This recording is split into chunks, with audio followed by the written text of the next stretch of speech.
should make you stronger. So my problems is like steroids, boy. I get my doses from all kinds of sources, and all of them still can't kill me now. You see, as them sink me under ice flow, ride out the storm, them just like a boat. So as they box me down, so I get up. They have to wonder how others get up. And every crack I see, I just see through. And by the help of God, I just get through. I just won't stop. I feel like hope. Move any mountain, I trample any building like hope. Man better than monster. Dismantle any strong tower, boy. Trample them, trample them, trample them, trample them. Rip up my shot and bust up my jeans and step on my problems. Then what we gonna do? Trample them, trample them, trample them. Kick out them, kick out my problems, kick out my problems. Trials and testings does come before blessings, but we have to be patient, yeah. Weeping and mourning in the night, but joy in the morning. But we just have to endure. You see, God, the way no night go, so you don't really need to lie down.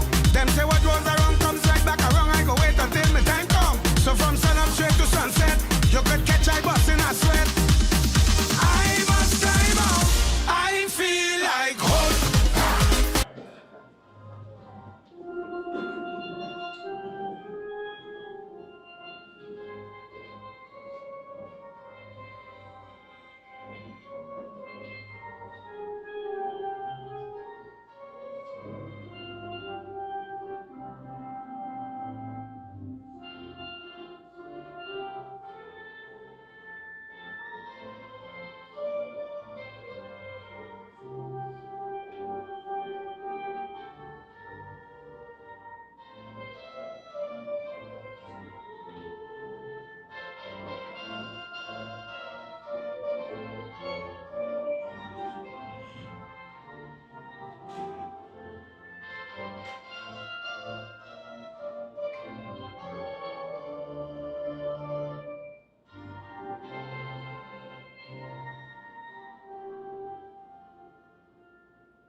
Please remain standing for an opening prayer by Councillor Seema Ramcharan Augustine.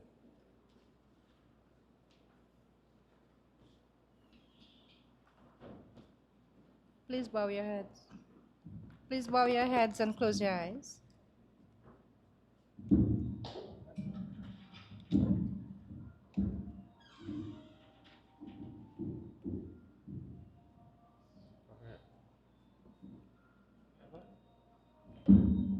Dear God, we pray for our leader and members of our party. Protect them, God, and give them the strength and courage to continue their service to our nation without fear or favor. We pray for all our citizens. Give them the strength to deal with the adversities that face them now and in the future. Grant us understanding, equal vision, and balanced mind.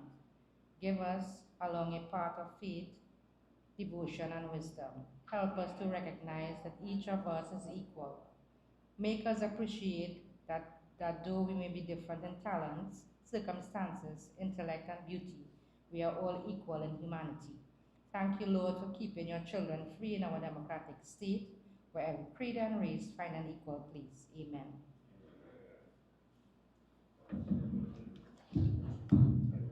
Thank you very much, Councillor Ramcharan Augustine.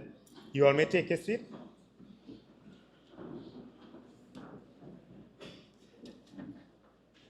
Good evening, St. Augustine. Welcome. Those of you who would have been coming from various parts of the constituency, it's always good to see you at the heartland of the constituency in the Freeman Road Community Center. Member of Parliament, the Honorable Miss Khadija Amin, Dr. Rai, former Senator Sean Sobers, former NATEX member, Mr. Brian Bigg, members, current legal officer of the NATEX, Brian Bigg, members of the St. Augustine Constituency Executive, councillors, aldermen, and all of you, our dearest constituents, good evening. Tonight, we are here to discuss a pivotal aspect of our country, which is the pre-budget consultation. The objective of tonight is for us to formulate plans, suggestions, recommendations, so our political leader can raise these issues in Parliament so that she can be your voice in the Parliament and out the Parliament. It is through her visionary leadership that she was able to conceptualize such an initiative, and we're tremendously grateful for her visionary style of leadership. We, as a society, as a country, are at crossroads, not only where economics are concerned, but where crime, criminality, cost of living, and a myriad of other social ills that we are confronted with on a daily basis.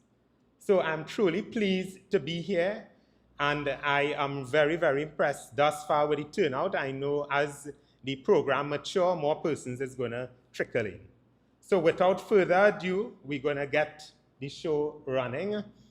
And at this juncture, I would invite a young lady who is truly no stranger to greeting and interacting with you. She's the charismatic, she's the articulate, she's the hardworking, diligent, brilliant, and indomitable, the Honorable Member of Parliament for St. Augustine, Ms. Khadija Amin.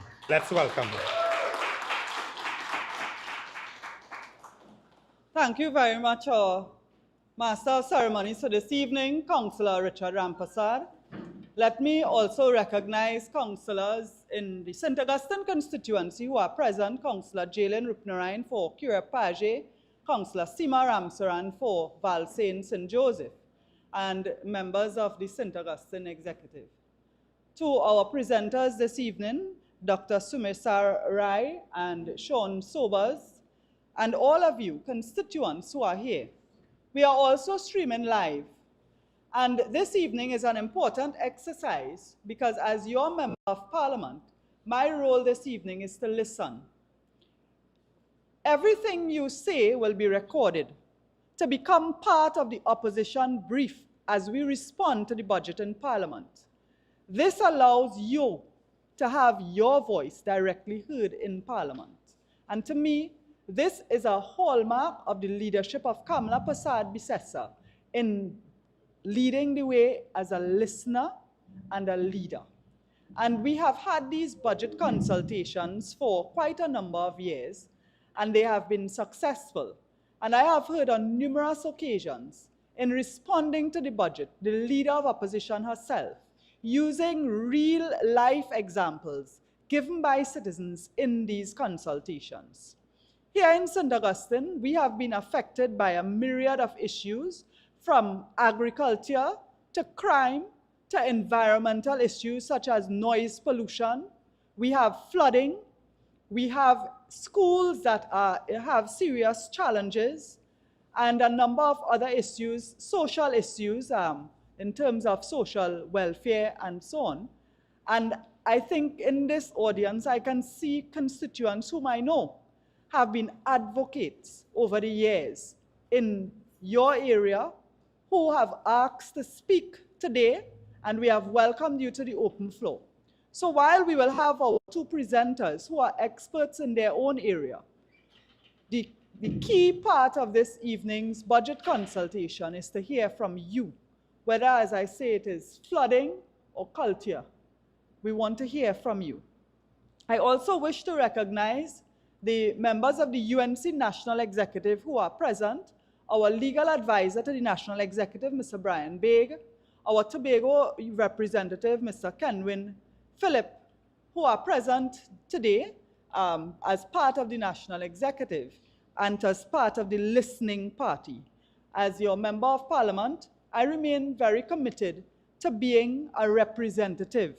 That is to reflect your needs and your cries, whether it is infrastructural neglect or social issues. The job of a representative is not just to give things and give handouts. It is to represent your voice, whether it is in Parliament or through the media or social media. We try to, be that voice out there. And recently I encountered someone, and I just want to share this very quickly. I encountered someone on my Facebook page, the MP Facebook page, who was commenting on a photograph where we were walking into a truck to deliver a mattress and some hampers. And there was a photograph of me holding a bag of groceries on my shoulder and someone else with a mattress walking into the trace. We did not show the recipient's face or anything. And this person commented that when you are doing charity, you should not show the works. That when you are doing charity, you should not advertise it. Well, I ask, how will you know that your member of parliament is working if you don't see these photographs? Everything we give out of charity and sponsors. There are people who would donate mattresses, foodstuff, clothing, all types of things, book bags, shoes for children, because they have confidence in us as their UNC representative that it will reach to those who are genuinely in need. When they know and they see us working, they are more inspired to give because they know it will go directly to those who need. So it is my duty and a part of being accountable as an MP to show whatever donations and sponsors we get, that it is actually going to those in need. But also by highlighting the issue, those who have resources to give will know that you can channel it this way. So when we are out in the flood in the night, doing a Facebook Live with a boat or a dinghy or an old water tank, carrying food into people who cannot come out of their house, we are not doing it for likes. We don't have to be out there in the floodwater putting ourselves at risk. And yes, there are snakes and rats and all these things. We put ourselves at risk. We don't put it on Facebook for the likes. We put it so that you will know that we are working on your behalf and so that those who want to give will have confidence that it will go to the right people. So I make no apologies for myself or any UNC representative who use social media to highlight the good work that we are doing. And we hashtag it UNC Works because UNC does work. So with those few words, I want to thank you, and I know we are going on to the other members of our program. Where's our chairperson? This is your seat here. Thank you very much, MP Amin, for reminding us of the importance of the power of the image. And as an artist, I could truly understand what that means. And you know, there's an old saying, if a tree falls in the forest, no one will know. All right? And you know, there's a mantra that our mentors also give us. So without further ado, and moving on with this evening's program, I wish to introduce Dr. Rai. He is a leadership, management, and public policy consultant. He was a general manager at TT Post, the head of the Police Service Secretariat, the chief executive officer of the National Commission for Self-Help, a lecturer on public policy, political theory, leadership, and team building at the UE. He was also a member of the board of directors of several non-profit organizations. Dr. Rai is a holder of a doctor's in philosophy in government, a master of science in government, a bachelor of arts in social sciences, a diploma in human resource planning and development, as well as certificates in tertiary teaching, strategic planning, project management, organization transformation, and small business development. Dr. Sumesa Rai has also undertaken extensive research in the areas of political theory, public policy, organization re-engineering, leadership, and project management. He has published several works locally and abroad. Please help me with a lusty round of applause to welcome Dr. Sumesa Rai.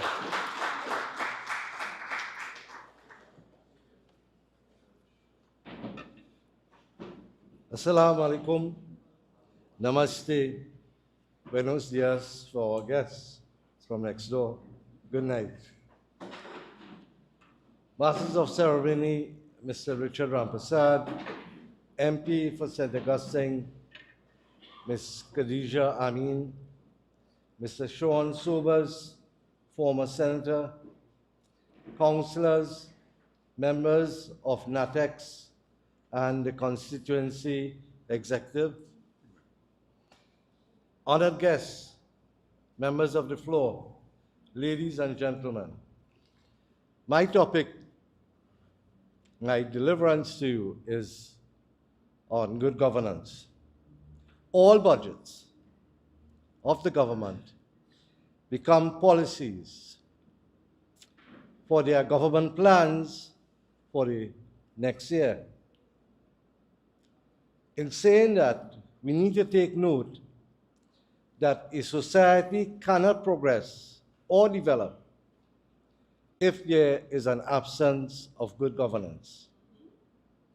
To achieve good governance, we must have good government and good policies. In fact, good governance is the development and implementation of good policies. It makes little sense in having a plethora of policies that are not geared towards engendering good governance, or policies that are not serving the interests of the people. According to Kofi Annan, the former UN General Secretary, good governance is perhaps the single most important factor in eradicating poverty and promoting development. He said this in 2012. Within recent times, governance has become an issue in international circles and emerged as a very serious concern many years ago. Now, in light of the recent global pandemic, there is renewed focus on the concept. On one hand, governance issues are increasingly seen as a critical, instrumental factor in human existence, and more importantly, the preservation of the earth, its flora and fauna, and other crucial resources. Whereas governance has been a tool for explaining the variations in economic performance around the world, it is a concept that defines humanity, if not our humanness. The United Nations postulates good governance relates to the political and institutional processes and outcomes that are necessary to achieve the goals of development. Good governance is an approach to government that is committed to creating a system founded in justice and peace that protects individuals' human rights and liberties. Audience, do you feel that you are safe in Trinidad and Tobago? No. Do you feel that the state is doing enough to make your life secure? And therefore, if the state is not fulfilling its fundamental function, which is to ensure the security of its citizens, then something is drastically wrong. And we as citizens cannot stand aside on the sidelines and allow those that control the state not to do what they are bounded to do, which is to ensure the security and safety of every single citizen. Therefore, the state must have policies that ensure that. Public policy is whatever governments choose to do or not to do. Citizens place their trust in the government, they select them, and it is expected that the government governs in their interests, in the interests of citizens, not in the interests of government or those who are in charge. What we have been seeing repeatedly for generations is that the citizens are being exploited because those in power continue to use the state resources for their own benefit. So they might give you a little pension or grant here, Some things on the side, little minuscule things, but they collect the largest. It is time for us to stand up. And we know we have brothers and sisters outside here, on the other side, supporting the other parties. We need to educate them.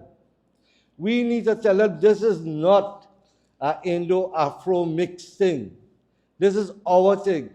And if we don't have good policies, if we don't ensure good governance, then we all are going to suffer.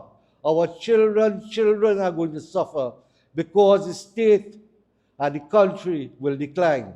You don't have to look far. Just look at Venezuela. Just look at Haiti. Those of you who are old enough perhaps will remember the 1960s in Guyana.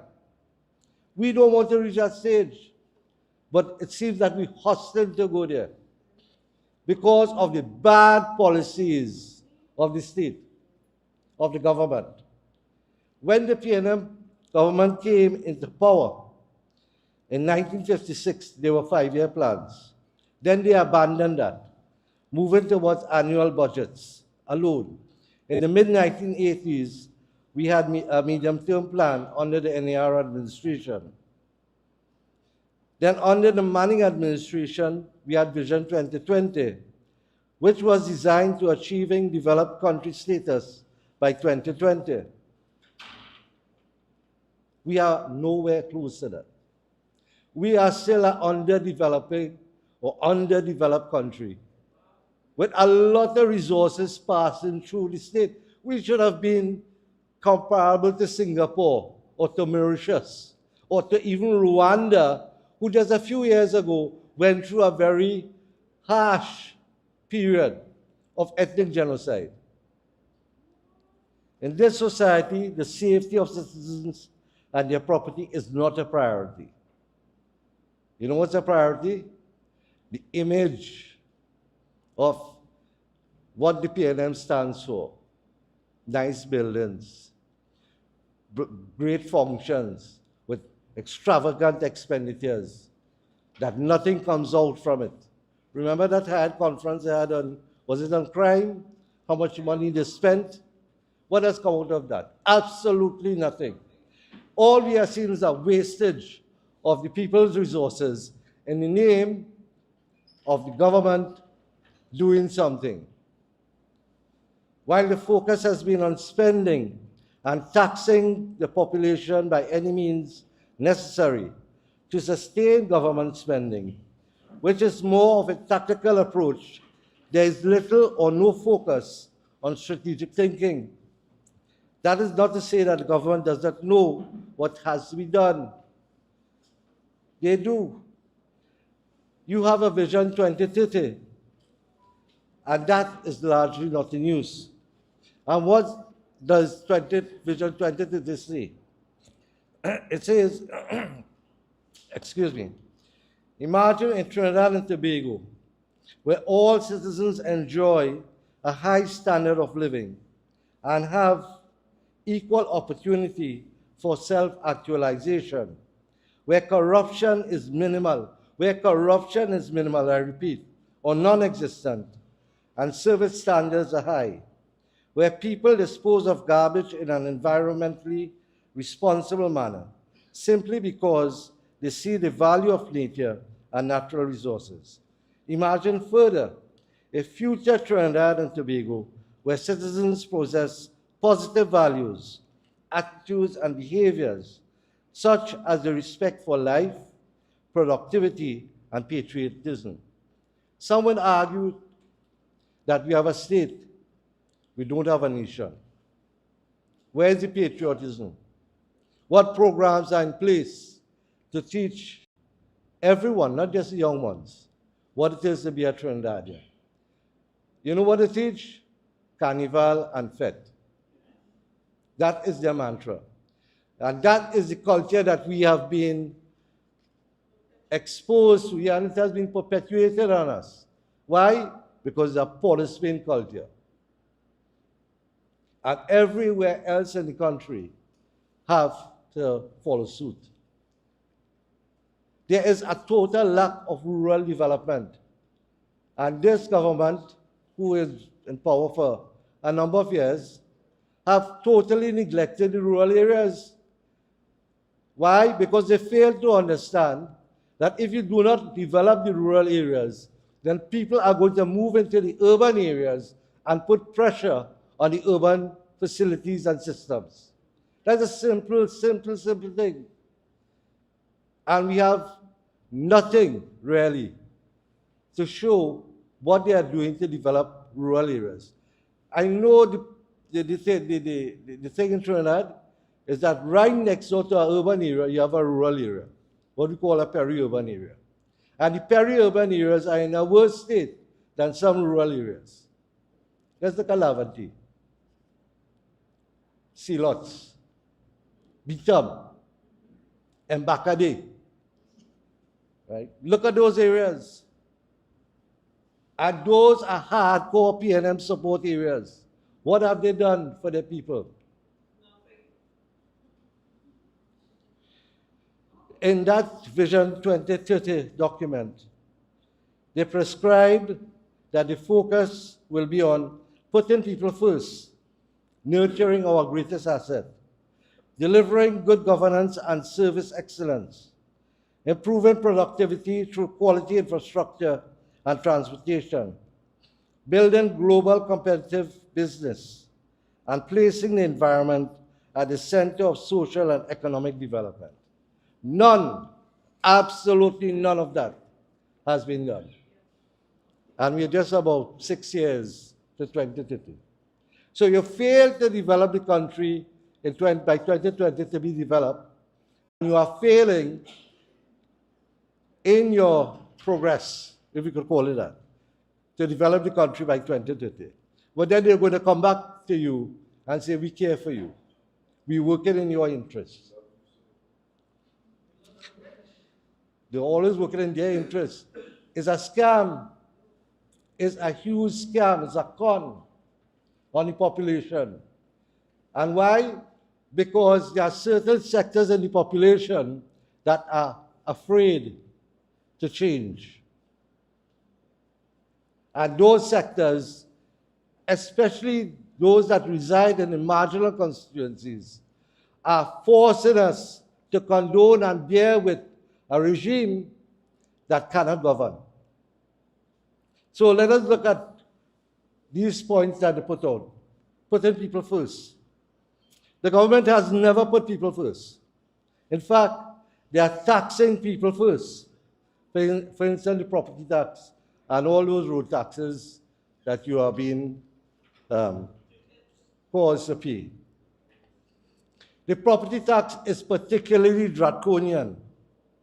It's evil because its calculation for imposition is evil. How can you estimate the rent of a property if you do not have a clear zoning system?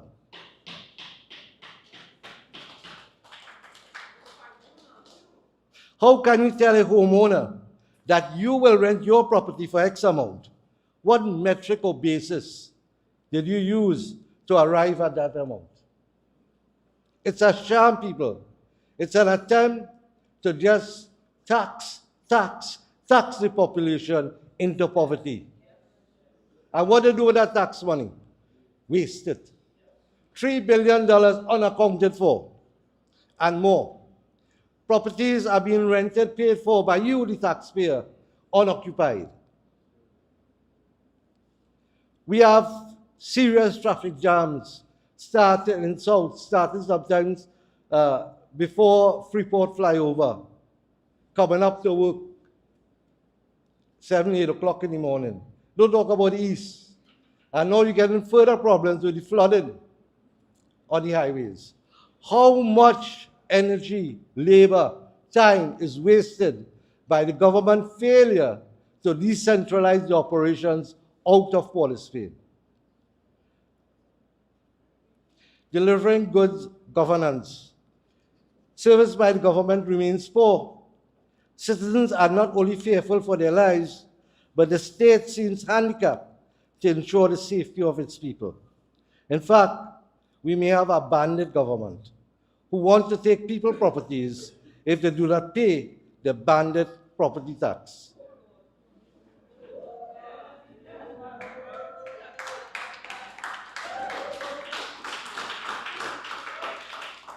Improving productivity through quality infrastructure, etc.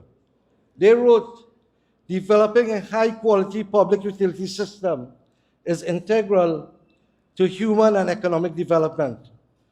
Water and sanitation, for instance, are fundamental to human sustenance, health and dignity, and by extension, economic opportunity. In 2024, we still have people who cannot get a 24-hour potable supply of water. Some people still get the water once a week, once or 2 weeks. In the rural communities like Manzalina and so on, they get it probably once every 3 weeks. How could you think, or how could you say that you are governing properly? They spoke about new technologies for desalination plants, household solar energy system, small generators and wind turbines. Nothing.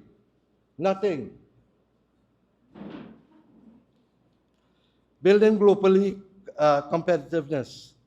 They wrote, this means that Trinidad and Tobago must have a more competitive tax system, investor-friendly climate, higher energy efficiency, and greater geographic dispersion of economic opportunity, along with improvements in vital infrastructure. Trinidad and Tobago remains one of the most difficult countries for doing business, and our taxes are very high. If we will get in return,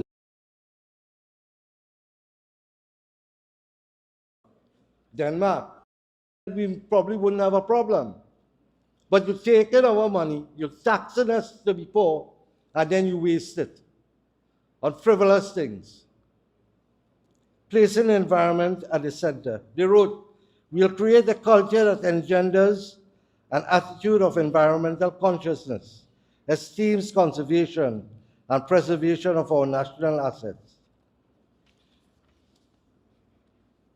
They being man-made or natural. From this, we will build anywhere. This is what the government is doing now. This is what the Ministry of Planning, Town and Country is allowing. They allow people to build anywhere. On the riverbanks, on the waterways, close to the waterways. And then when flood comes, you know what happens? The government themselves do that. So if the government is breaking the laws and the rules, their own rules, what you left for the people to do? So in conclusion, in 2024, we are currently being described as a developing country facing significant challenges to remain as that. In 2024, citizens have to impose curfews on themselves. The police and customs are unable to control the importation of illegal arms. On a daily basis, people are being robbed and murdered. The price of commodities are high. Only a selected few have access to Forex, and some of those that broadcast racism are allowed to carry on without fear. You know about that lady from down the Avanti side? Right. We must demand the repeal of the property tax. We demand that a fair tax based on a proper zoning of areas and or the cost of construction of buildings and or household incomes at approximately 1%. We're not against paying for services, but we will not be exploited by a wasteful government. The government must create good policies and not punitive ones. We have seen a government that does not understand its role and functions, a government that is haughty and arrogant. We are not seeing policies that enhance the lives of citizens, but policies that are designed to pressurize and penalize citizens. While their good boys plunder and rape citizens, the government joins the grimy party, dancing and drinking the gunman in Sheol. What we are witnessing, ladies and gentlemen, is poor governance. Thank you.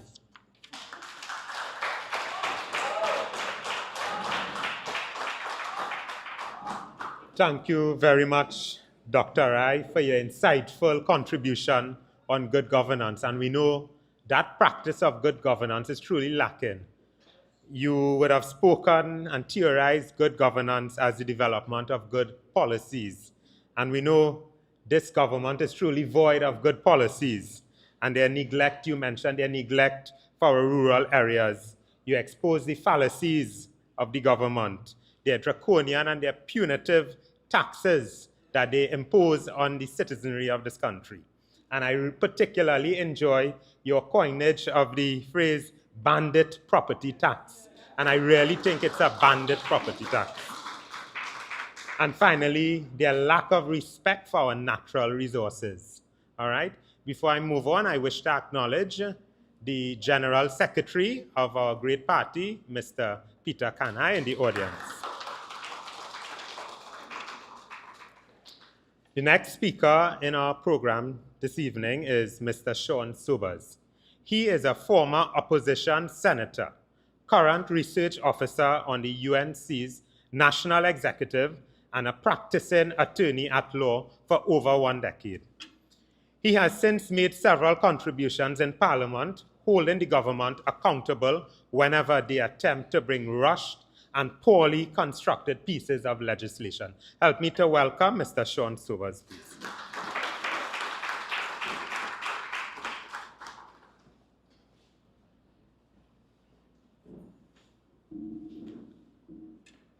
Good evening to the listening and viewing members of the public, and good evening to the wonderful people of St. Augustine. For me, the last time that I was here, it would have been for a meeting.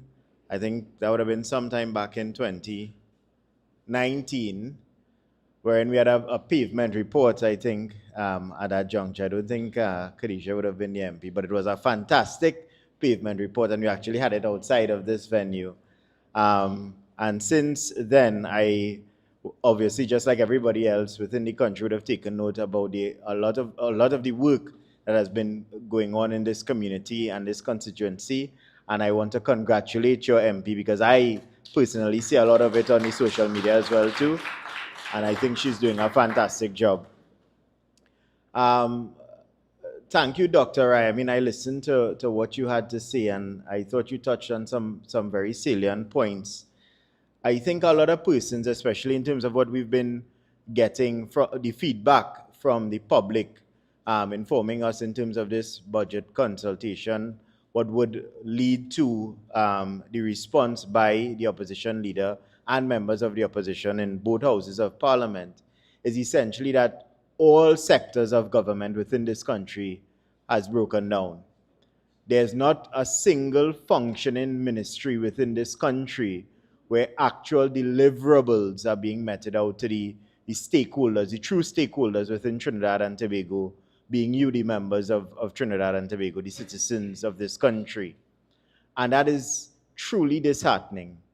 It really paints a picture of the hellacious situation that many Trinbagonians find themselves living in on a daily basis.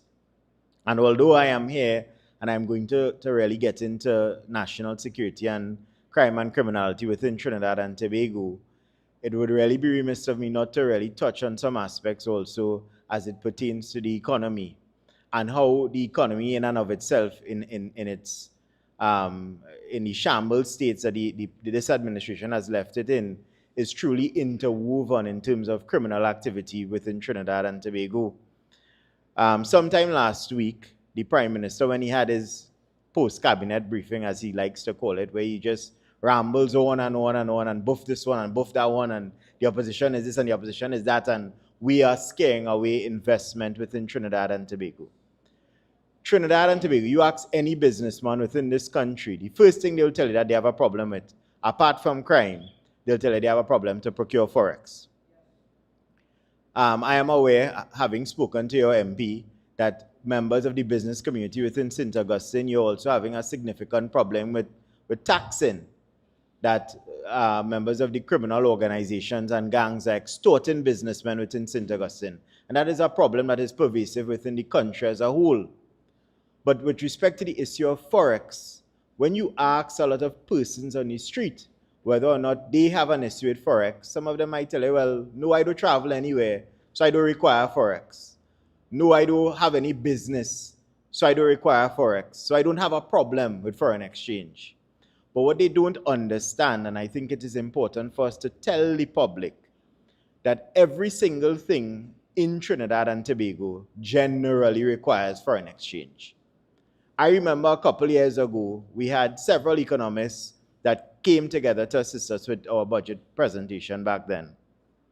And I inquired, I didn't understand if we have a problem with Forex, and the government at that point in time was pushing a narrative that you need to buy local and support local manufacturers and whatnot.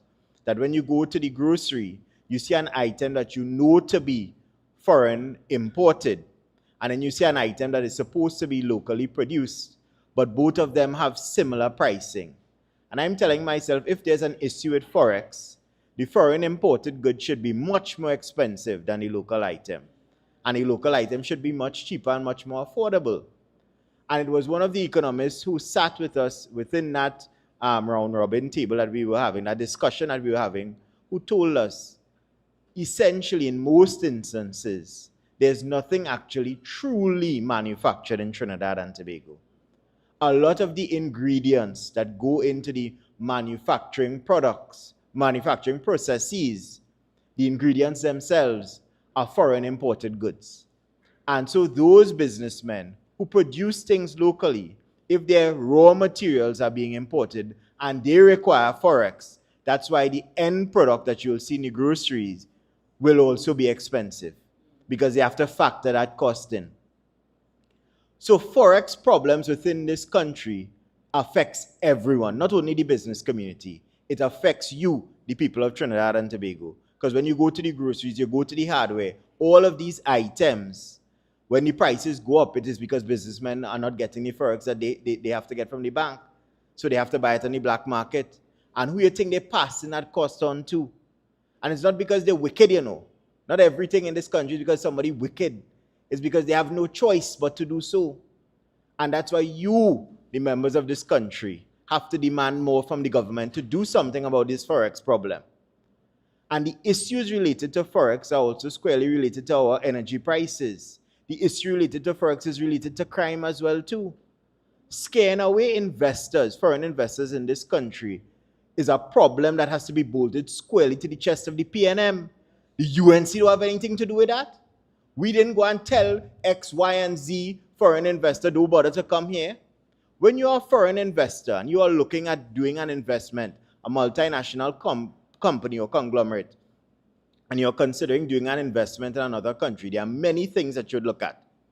You'd look at the transparency index for one, to see how transparent certain organizations are, governmental systems are in this country that you want to invest in. Trinidad and Tobago is pissed poor on the transparency index. And after 9 years of PNM rule, they've done nothing to treat with that. We keep falling on the transparency index. Dr. Rice spoke about that as well too.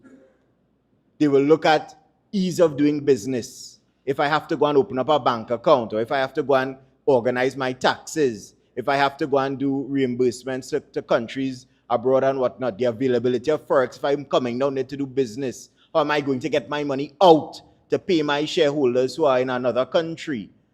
When they look at that, the ease of doing business, Trinidad and Tobago continues to fall on the ease of doing business index. And that is squarely on the backs and on the chest of the PNM administration. They've done nothing to treat with that. And so, when you couple those things together as a foreign investor, and you employ a team of lawyers and accountants and business analysts now to look at a country, there are certain things that you can put in place to attempt to treat with that.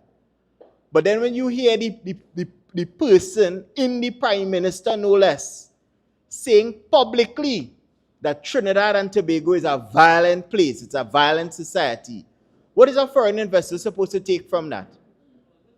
That Criminals within this country consider Trinidad and Tobago to be a criminal playground.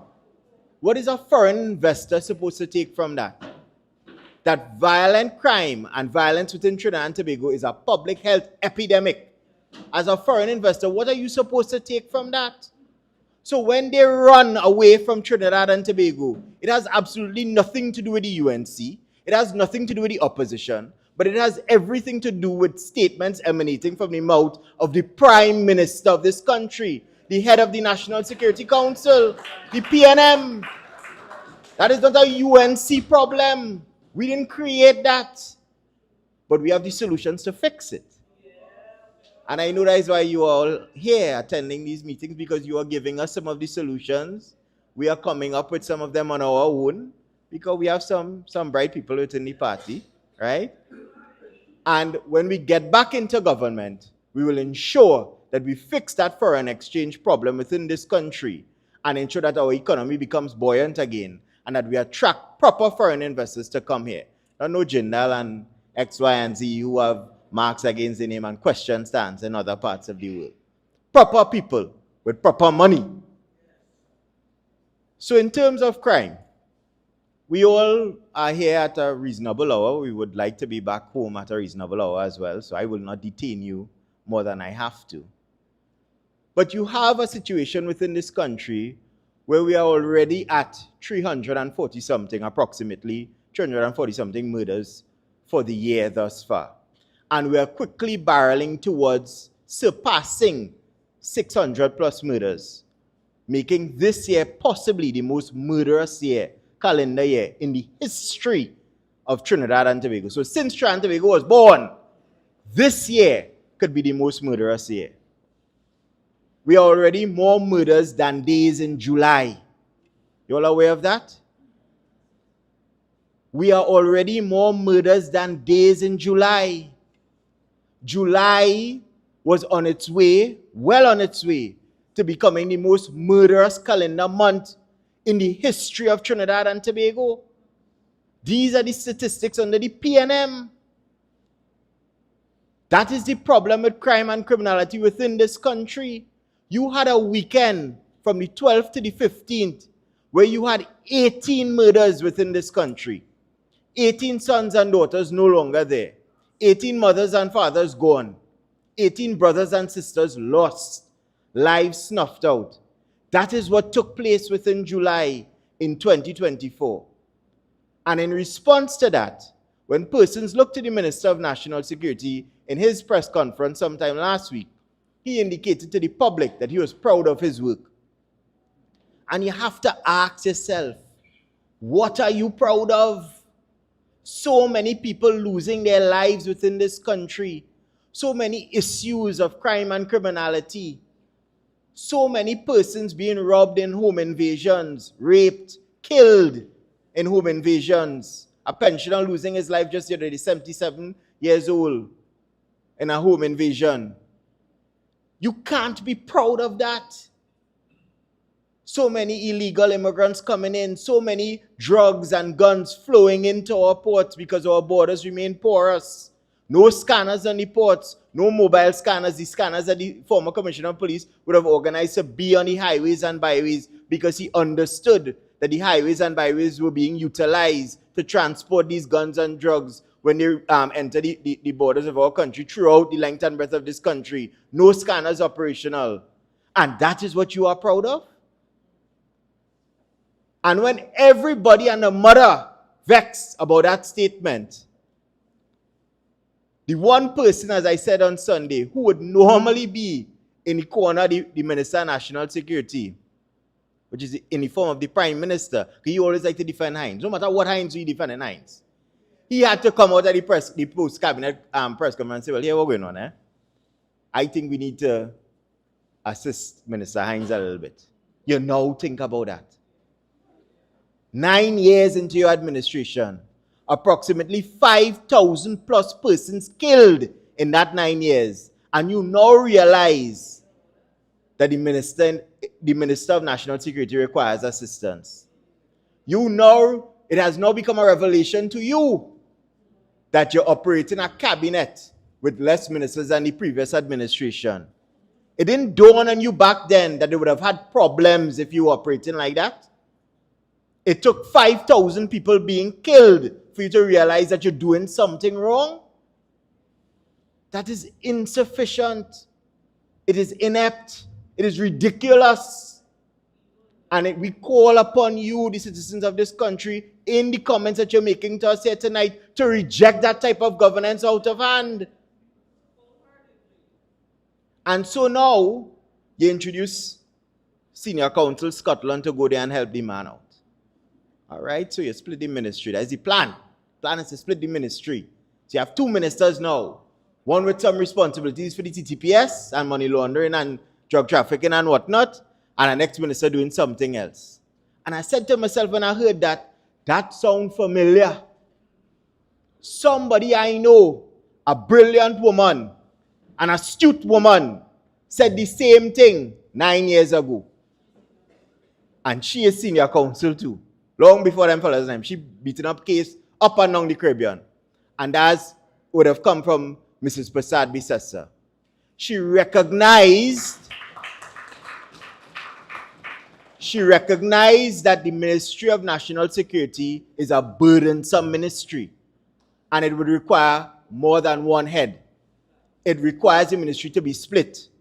And she spoke about the Ministry of Defense and an interior ministry to deal with crime and national security within this country. Since 2015, she said that. And they're now doing that. And that's why I said, we know what we're doing. Don't wait 9 years. If you want to copy the playbook, I said imitation is the best form of flattery. No problem. You want help? We'll give it to you. But at some point in time, you have to demit office and we will take control and ensure Trinidad and Tobago is safe for every single citizen within this country. And coupled with that, there are so many other solutions along the way that we've proffered. We've spoken about increasing the detection rate. Because as it is abysmally low right now, if a person does not believe that they will be caught today after committing a crime today, they will continue to commit crime. It doesn't matter what sanction or consequence you have. At the end of the day, if they don't believe that they will be caught, they will continue to commit crime. So we say up the detection rate. We spoke about the scanners already. And we also need to focus upon our youths. And I want to close with that. We need to focus on our youths. Many youths have fallen along the wayside. And while we were in government between 10 and 15, Mrs. Prasad Bisessa understood the importance of our youths. And she had a plethora of programs out there to engage our youths, to ensure that there were no idle hands. Some of them in the PNM have a mantra, it had no crime, there's not a crime problem, there's an idle hands problem. There's a both problem. We have a crime problem and we have an idle hands problem. Mrs. Prasad Bisessa ensured that there were no idle hands.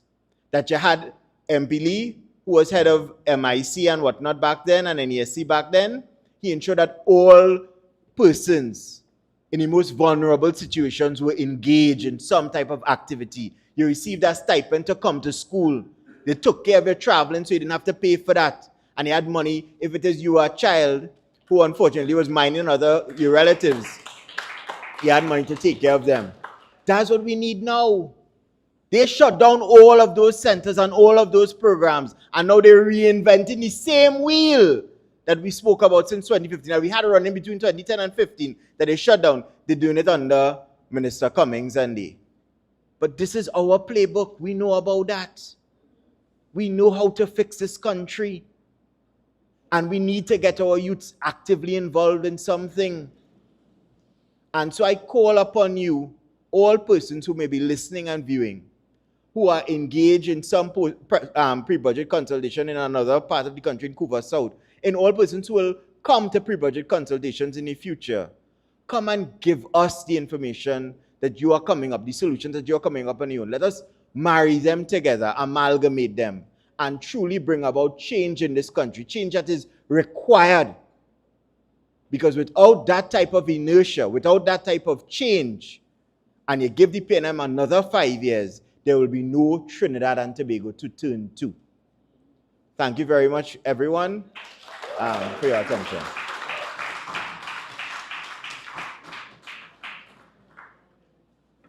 A very insightful contribution there, Mr. Sean Sobers. In your presentation on national security, crime, and criminality, you really reminded us to the fact that all sections, all facets of our country has truly collapsed. If you look at the Ministry of Health, the Ministry of Education, the Ministry of National Security, there's none functioning. As a teacher myself, I could attest to the Ministry of National Security, where under People's Partnership-led government, we had textbooks, we had laptops, we had gate, we had school feeding programs, and this is just some. What did this government do? They dismantled and they shut down these initiatives that was intended to help our young people. You spoke on the fact that the PNM has made Trinidad and Tobago into a criminal playground, thereby deterring foreign investors into our country. And we know with the economic crisis that we are in, foreign investors can truly go a long way in alleviating and ensuring we come out of this juncture. You spoke about the absence of youth engagement initiatives. When we were in government, there were a plethora, a myriad of social services and youth engagement, youth enhancement, policies, programs, and projects. Now, everything has completely been decimated by this uncaring, inept, and corrupt PNM regime. So thank you very much, Mr. Sobers, for your contributions.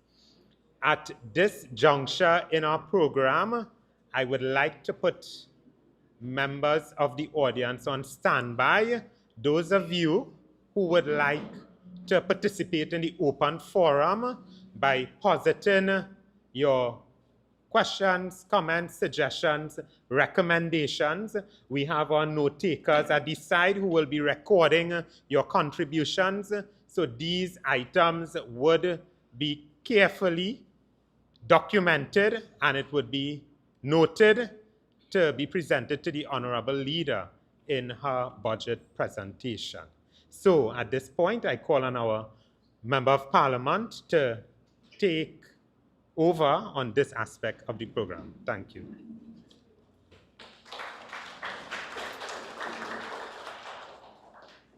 Okay, I will just be guiding you along, but as our chairperson indicated, this is the open forum where you, members of the constituency, many of you contacted us beforehand, so you can begin to line up. What I want to ask is that when you come forward, that you will state your name and where you're from or what organization you are representing. I know that there was one young lady who said she wanted to speak first because she had to leave. So we will allow her to come to the microphone first. You will come here to the podium, and each person would have 3 to 5 minutes so that we could allow as many people as possible to speak in the time that we have. So please come and introduce yourself. Good night, everyone. My name is Rika Sunarine, and I am a parent of a child attending the Cura Presbyterian School. I stand before you today driven by desperation and concern for the well-being of our children who have been subjected to an unbearable and hazardous environment due to neglect and mismanagement by our government. The overflowing suspect tank, a constant source of leaks, has transformed our school into a hazardous zone. The decision to connect the new sewer system to the old school infrastructure has only worsened the problem, causing severe waterlogging and creating breeding ground for disease. The school drainage system is so poor that it floods with the slightest rain, posing additional hazards, and we are bracing for a scary rainy season. Pigeon infest the ceiling, and our children have no play area, stripping them of a basic aspect of childhood. Despite all this, the Ministry of Education insists on keeping the school open, disregarding the serious risk to everyone on the compound. Our esteemed MP for St. Augustine, Ms. Khadija Amin, has tirelessly advocated for our cause, but her efforts alone cannot rectify the systematic neglect that plagues our school. Despite being 60% finished and allocated $5 million for completion, it remains unused while our children are crammed in the old limited space. As a parent, I cannot stand idle by while my children and their peers suffer in such deplorable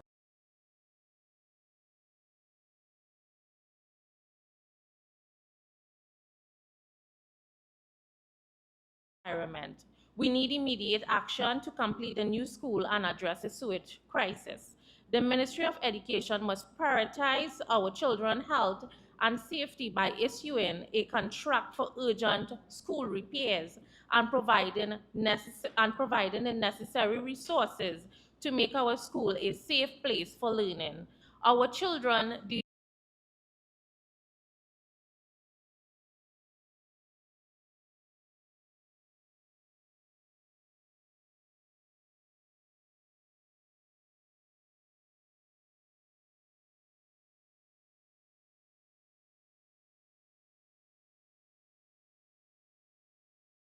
political leader, the Honorable and beloved Mrs. Kamala Prasad Bisesa, who I am sure is looking on, our MP, Ms.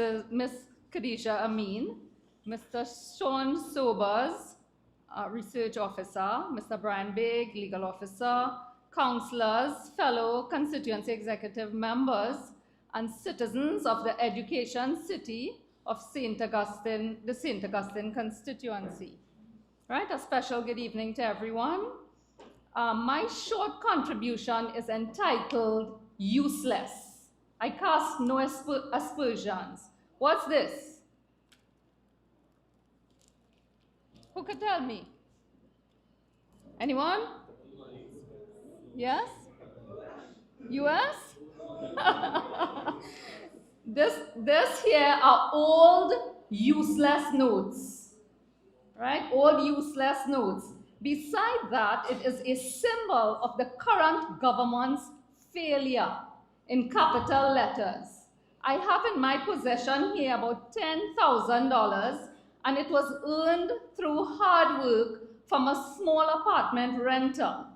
Each note, in my humble view, represents a blunder by the PNM government. And as you can see, as we all know, it's been blunder after blunder. And I'm sure there are other persons with these kinds of notes who could add to that. However, I think someone mentioned it a while ago, as they say, we love you so, we take good care of you. Only the PNM understands. Well, this is how they understand.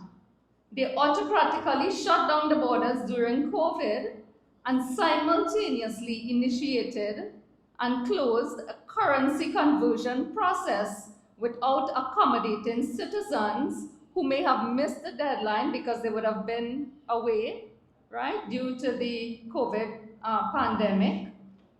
And also, fearful citizens would have hidden away their cash from home invaders.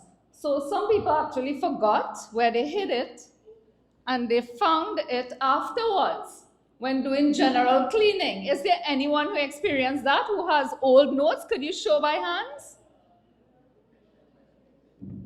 Well, I saw two persons. So based on the above explanation, I have one suggestion.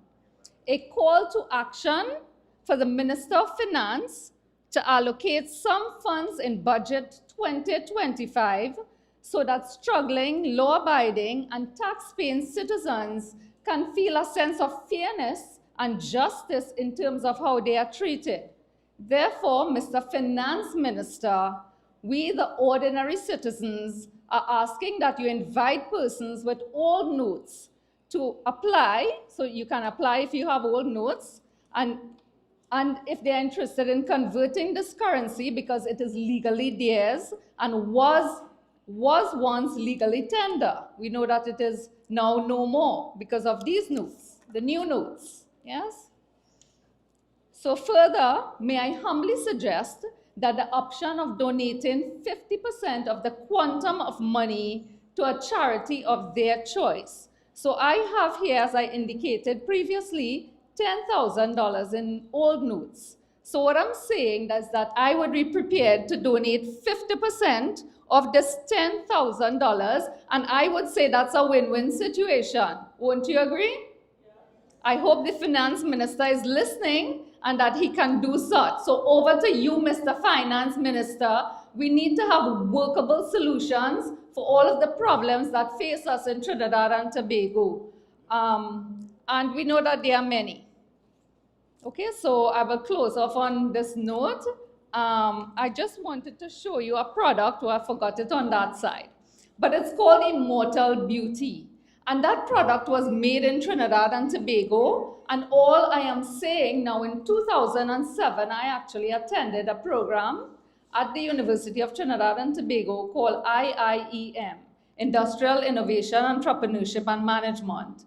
It was supposed to spawn businesses. So what I am also suggesting for the budget is that we develop a mentorship in entrepreneurship program, so that persons can be guided to set up enterprises. So that product, if you Google it, Immortal Beauty, this individual, she would have studied away, a chemist, but she has developed an entire line of beauty products, and it is an excellent line. I would dare to say that it is even better than some of our foreign-based products, and we know foreign exchange is an issue. Right? So if we can spawn more industries like that, it would really, technical people, it would really be excellent. I just want to quickly turn to crime. And our MP really wanted me to focus on this, but I think I'm so tired of it that I almost don't even want to speak about it. Mr. Sobers mentioned that in 9 years, we have had 5,000 plus of our citizens murdered. Now, if you think about it, like at a secondary school, you would have about 1,000 students. So think about 5 secondary schools, and all those pupils gone. As I said in a prior budget consultation, these are our human resources. Yeah, so we need the government to address this issue ASAP. I would just like to spend a little bit of time talking about, I won't be long again. I myself have actually suffered 6 incidents of robberies. 6. And actually, I have to correct myself. It's actually 7. All right, that one which I forgot, they actually broke into the vehicle, and I think they would have removed the music system. But the first one was in 1991. And this occurred, I remember visiting the San Fernando Hills in 1991. Actually, the funds I had there was from an Amar scholarship. And I had parked, the bandit just passed by, and he ran away with the purse. I reported it to the Monrepo police station. For those of you who are familiar with San Fernando, you will know that's the police station, that's the jurisdiction for that particular area. Of course, guess what? Low detection rate is at 3%, Mr. Sobers. Yep, so nothing came of that. One other significant incident which I faced would have been in 2007. And in that particular year, the bandit actually, we did not have burglar proof on our house. And they actually, they would have used a ladder and walked, well, they would have climbed through the window, gotten into the home, and they stole a couple items. I remember back then I had a Nokia phone, so they would have gone with that, along with a number of other items, including jewelry, currency, a number of perfumes, and so forth. 2 other, yeah, sure. So laptops. Right? I love, that is my signature introduction by our Prime Minister, our former Prime Minister, which I admire most, the introduction of laptops. Yes, yes. Yes. So with the laptop, what I want to say, that was stolen twice. Once at a school, that guy who stole it, he's now murdered. He did not make it. And at my home. And there were others. And my situation is reflective of many other persons who live not only in St. Augustine, but throughout Trinidad and Tobago. And we know the issue of home invasions and so forth. So I have other things to say, but at another time. So I thank you very much for your attention.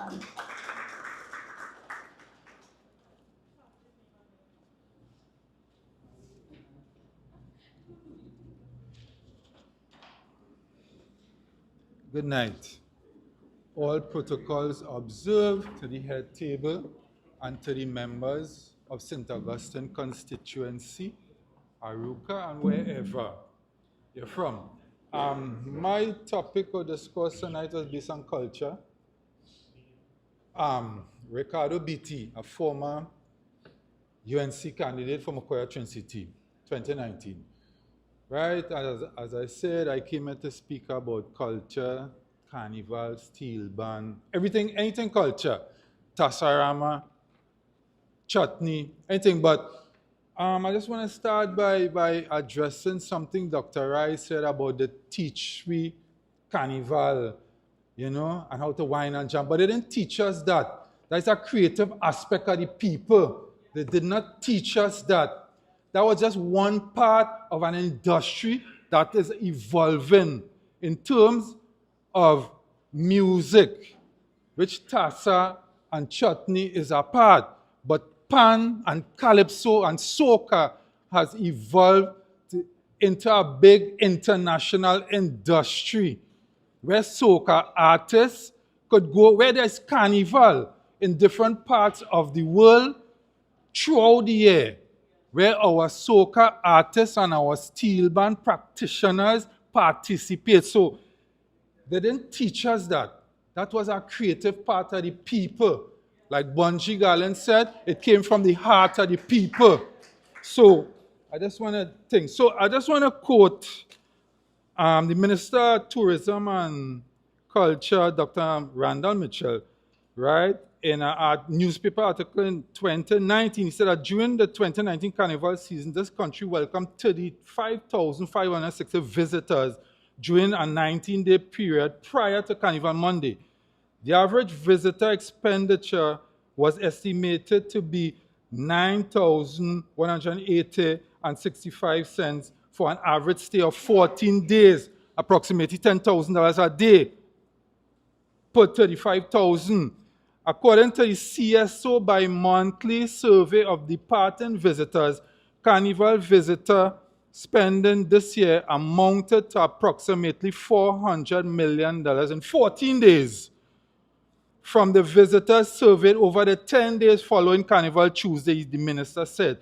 For 2019, Mitchell said hotels earned revenue of approximately $545 million from rentals of rooms, which represented an increase over the 2018 amount collected, which was $550 million. In 2020, Carnival visitors were 37,000 people, right? In 14 days, total expenditure $458,155,000. In 2021 was a lockdown. 2022 was a Tesa Carnival that had 8,000 visitors. Total expenditure, $71 million. 2023, 27,000 people. It went back up from 8,000 to 27,000 in 2023.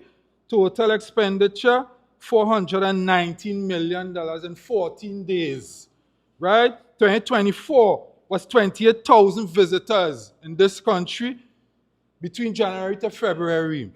Total expenditure, $413 million.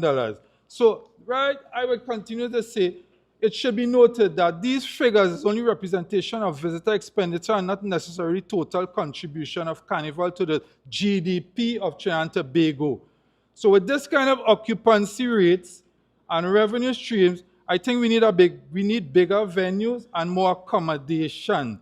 This boldly and clearly shows that Carnival has emerged as an industry. and is evolving, and it has the potential to grow more as it is now exported more and more to different parts of the world. The Queen's Park Savannah has become too small for the parade of bands and the panorama festivities. Even the school's panorama is growing every year. But now that the state has ownership of the Queen's Park Savannah, we could create a bigger venue that could facilitate more people. In specifically dealing with steel pan manufacturing of the instruments for sale, home and abroad, the price or cost per instrument, I think, is too high. And the reason for that is that it takes 40 hours to 2 days to hammer manually a drum into a complete playing instrument. You cannot mass produce at that rate of speed, but using technology and software tools, artificial intelligence will allow you to increase production and so doing lower the cost per instrument. I would add also that panmen need to feel the trickle-down effects financially for the amount of time spent during the 3 months rehearsal for a panorama season. So the panmen will need their 13 acres of land in Twin City to build a 50 to 100 rooms hostel to accommodate more visitors and become financially independent. These are just some of the needs that the new UNC government should set and make possible a desired reality, not just a promise. Oh Lord, you see? Time. I need more time. But what I was saying here too, although I'm not finished, there's a lot of topics to be discussed in the upcoming general election based on culture pan, especially pan. And I would like the opportunity to be on the UNC platform to send a message to panmen and to Trinidad and Tobago. So I also believe we should continue to export the sweet sounds of steel through our consulate in certain parts of Europe and North America and Asia by creating steel band festivals at larger venues outside of Trinidad to generate more foreign currency. Hosting a World Steel Band Festival in Trinidad could only do so much compared to hosting an event in France, London, Japan, Scandinavia, etc. I do not want to give ideas to Beverly Ramsey Moore and them or Rowley, so I really don't want to say much. I hope that I could sit with the leadership of the UNC and discuss ideas for PAN. There's a lot more to be said. And I would love to be on the platform going forward to send that message to steel band men and to Trinidad and Tobago. I have a lot more than say, but I thank you for your time. There are so many people who are as passionate as Ricardo BT. And one of the things I want to mention is that in addition to your contribution here on the mic, we welcome written contributions. And there are a lot of people who have more comprehensive things that they want to send in writing. Some have already submitted it via email, and Mr. BT has worked with his notes. We will incorporate that. I want to acknowledge Ms. Veera Ramlal and Mr. Bimal Ramlogan, who are taking the notes for us. So we will incorporate that into our written submissions to be part of the brief. At this time, I want to welcome the next person in the line who will introduce himself. Good night. BT tall boy. Pleasant good night, everyone, MD, councillors, and members of the constituency. My name is Dimitri Swift. I'm from Tunapuna, Mokoya area, and my topic is youth. What I would like to say is, Mr. BT could address this. From before, that's about like 10, 15 years ago, we had sporting programs like Tunapuna League, we had the Police Youth Club, VBS, Cubs Club, all these kind of things might sound familiar to all, but all of this have been taken away.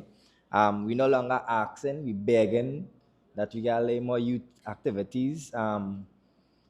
A few months ago, I would have read in the news, a 15-year-old gang leader was killed, right? 15-year-old gang leader. A 15-year-old, 14-year-old, 13-year-old supposed to be active, doing activities such as sports like football, basketball, etc. When we take away all these sports and all the activities from the youths, right? What are we replacing them with? So they will be home now and they will be watching their bigger peers, have fancy clothes, money, and the next step they will be like, you know what, I want a taste in that because they have nothing home to do. I know how much all are familiar with the parks in Page or Mokoya. If all are pass in the afternoon now, or probably on a weekend, right now we're in the July, August vacation and it's empty, it have no activities going on. All it have is the men who just hang out the birds, shine the birds and things, that is all. So again, I like to say we're not asking, we're begging for the youth activities in the communities. Right? I'd like to close off with that. Thanks.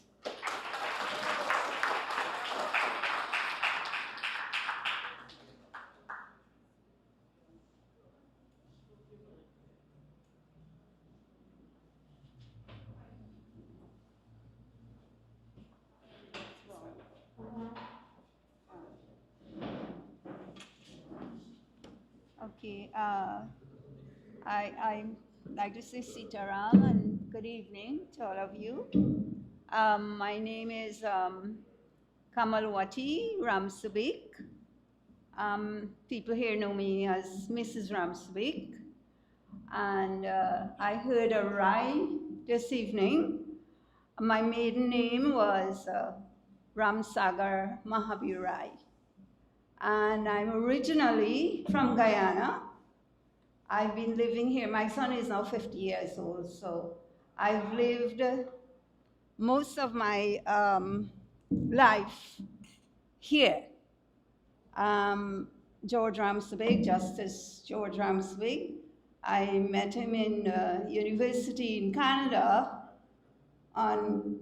in 1 week. He wrote a letter to my parents. He said the fellas were going around, okay. Right.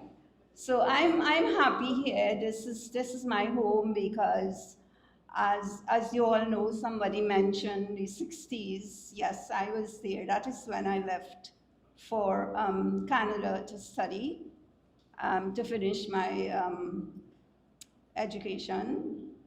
And I know what happened there. Somebody referred to it and so on, right? But thank God, things are much better now. After many years, I went, I think it was last year.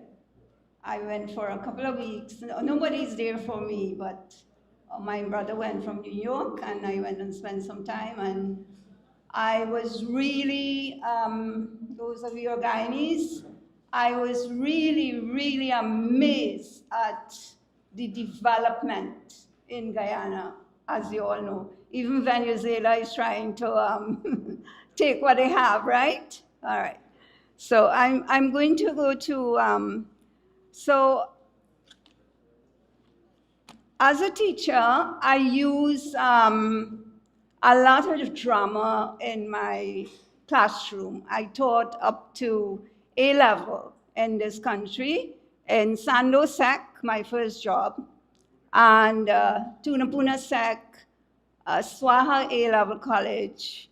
I also do a lecture at UWI on Ramlila every year because the creative arts teachers in schools, they have to teach all the festivals, right?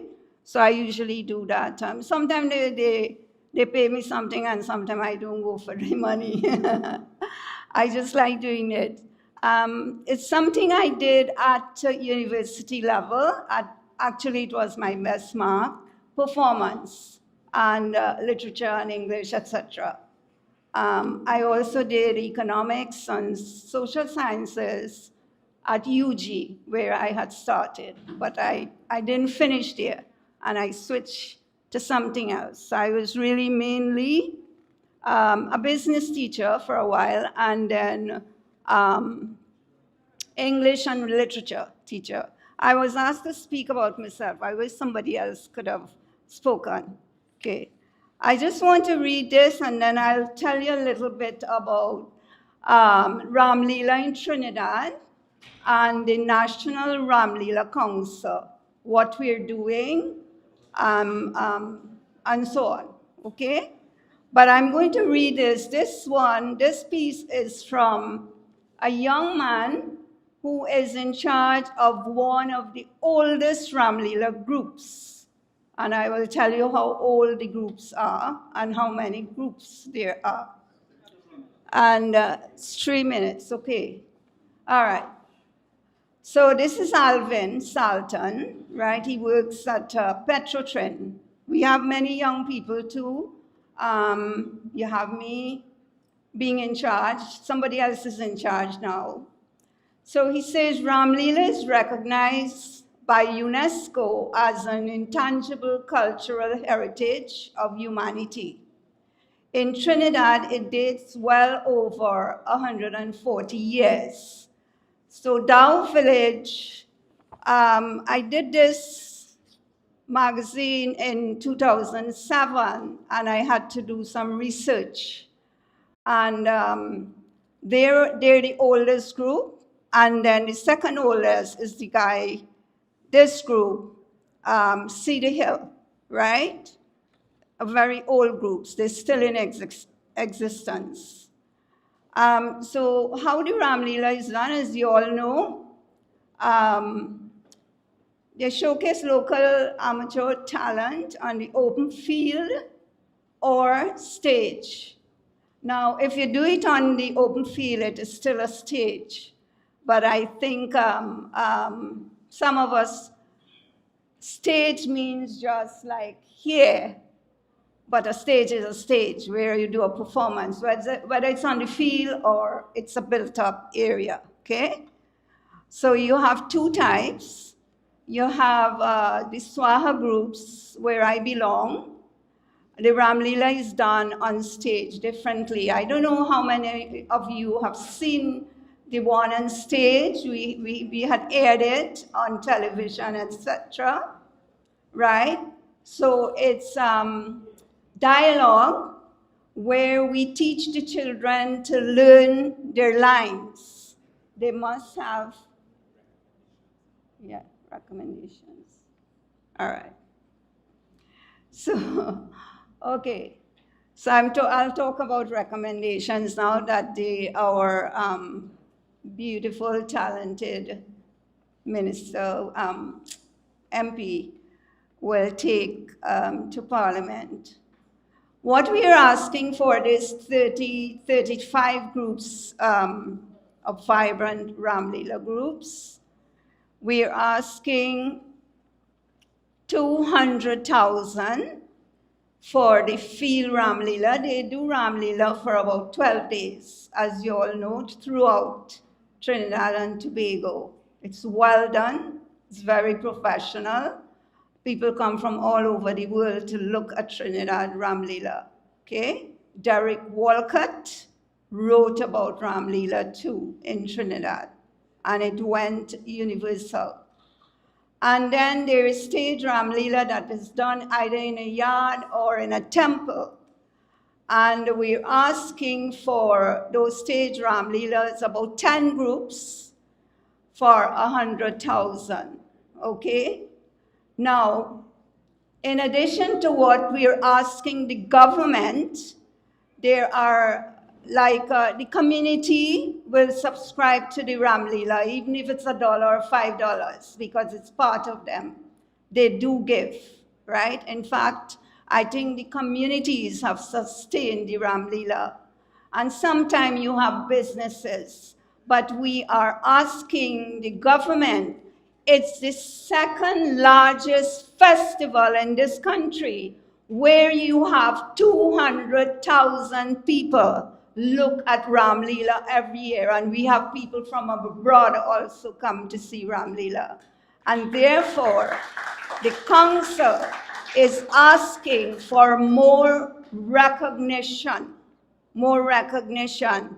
Also, we had asked for land, and Mrs. Bissessa had put it in the papers that we were given 5 acres of Caroni land. We did a plan, we did a proposal, we paid for it, and when the government changed, things changed. So we don't have a place. We don't have a place. 35 recognized all over the world. We've been to India, Guyana, all over. And they were amazed at what we do in Ramlila, but we get very little or nothing, right? Thank you very much.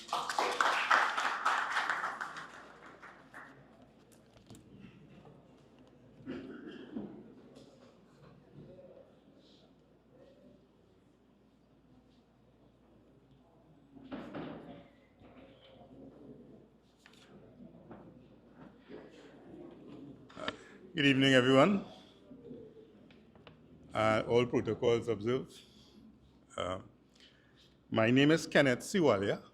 I am the president of the Orange Grove Estate Farmers Association. And I was invited here by Ms. Amin to just to give a brief introduction as to what we do. So we had an election last year where I was elected as president. The vice president is here, and also another member of the committee. The election was in October, and we encompassed the entire Orange Grove area. We were registered as a non-profit organization. That took place just last month. And we had to do that in order to ask for a piece of land from state land. We had to be registered as a group. So we now have, we did that, hoping that that process is speeded up, right? In terms of all relationship with all the other departments of the Ministry of Agriculture, we have a very good relationship with them. So we have a lot of work being done in the area. We have sluice gates coming in on stream. We have, the silting. I understand that the excavator broke down, so they had to get that fixed. We had some issues with the riverbank where when the Caroni comes up, it was coming into Orange Grove and flooding the gardeners. So we had recently put that right. We had done some training as well. Training is going on, it's something that is ongoing. Usually what we do is we write the ministry. So I understand there's a new PS now, Mrs. Ali. So she will be getting a letter from us very soon because we need to get some road repairs done. About 20% of the roads need to be repaired. The drains need to be desilted. And we will be asking for Orange Grove in particular, need to be micromanaged. We just can't ask for across the board, each farming community need to get this X, Y, and Z. We need to micromanage Orange Grove now. And meaning that we need to get excavator works done, not only once a year or once every 2 years, like 3 times to the year. That has to be done, right?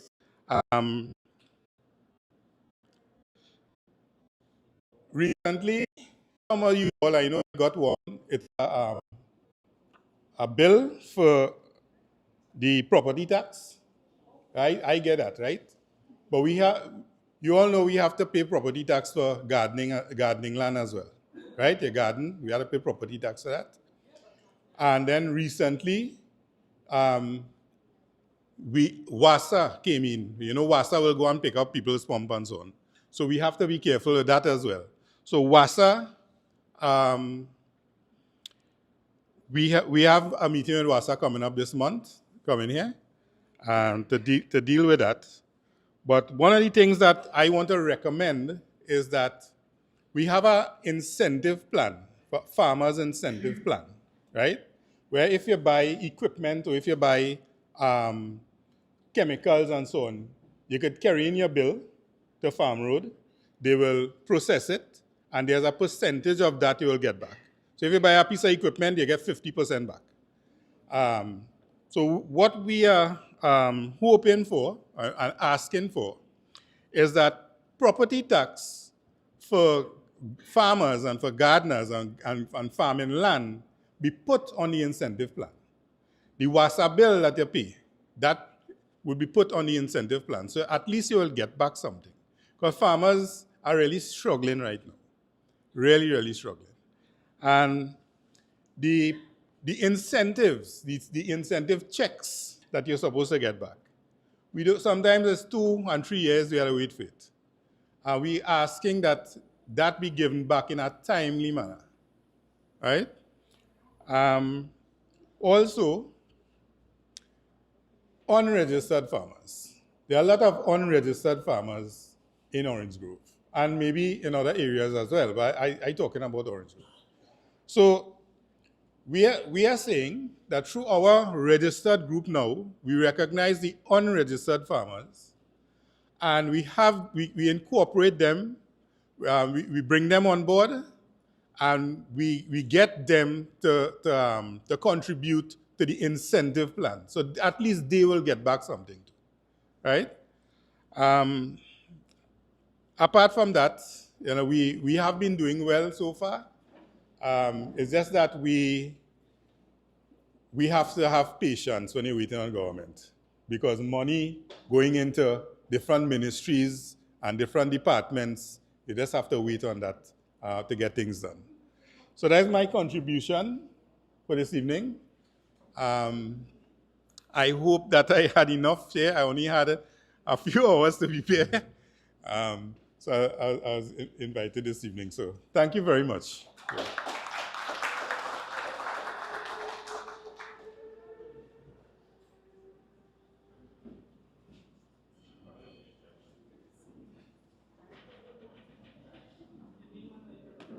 Pleasant good night, everyone. All protocols observed. All protocols observed. My name is Nadia Lambert-Brito. I am a resident of the Orokun Housing Development, AGC Housing Development. So I am going to be very short and straight to the point. AGC would have sent representatives from their management company to have on virtual meetings with residents of Orokun last week and the week before that. This was to inform us that they would have created the management company, and they are now looking to hand over the management company to the residents of Orokun Gardens. The management company will be, the board of the management company with directors will be residents of Orokun Gardens. When it is they presented this to us, they presented something that the government, through HEC, had already created. No consultation was done with the homeowners of Orokun Gardens. So we had a lot of questions that went unanswered. With them, what they would have highlighted to us is the reason for this management company is to provide services within HEC, within Orokun, sorry. The services that they would be providing would be garbage collection, clearing of drains, cutting of bushes, etc. So the board of directors from that management company will now be getting contractors to be able to service Orokun with these services, right? I would have asked the representatives of HEC, isn't the property tax that is now being proposed or brought on to the citizens of Trinidad and Tobago, the homeowners, when that comes into play and the regional corporations through local government reform, would we not be paying towards that? The representatives would have responded by saying they would have asked that same question. So the questions we were asking, they were asking somewhere else. So I told her that I will be bringing it to my MP, also to the chairman of the TPRC, and also to the Minister of Housing. Because if it is left like that, then us, the homeowners, who resides in HGC developments would be paying towards a management company and also to the corporations where you fall under. When the property tax is collected, you will be paying for these services. Now, yes, I know I am fully aware of the services that the corporations provide. So I know that it is needed and it has a cost to it. But why is it that us, the citizens who are homeowners from the HGC, why is it that we have to bear the brunt of property tax and also this management company? My recommendation towards that is that the government needs to go back and revise this. I am fully aware that it's the politicians that we have to engage in getting this resolved, and I am asking through my MP that when it is within the budget, the presentation of the budget, that this is highlighted, because I'm not going to stop there. But I'm going to start first by writing to everyone, and I'm going to ensure that the burgesses within Orapun, where I reside, that we continue to push until we get some sort of answer and results from this. Thank you.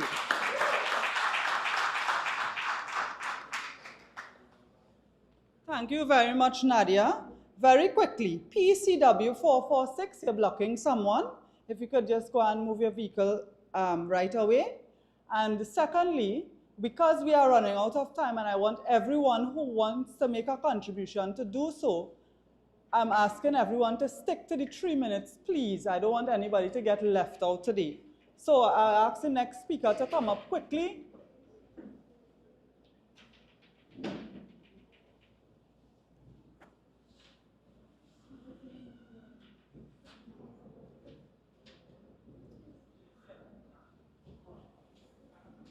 He's taken his time, but this is one of our very respected elders in St. Augustine constituency.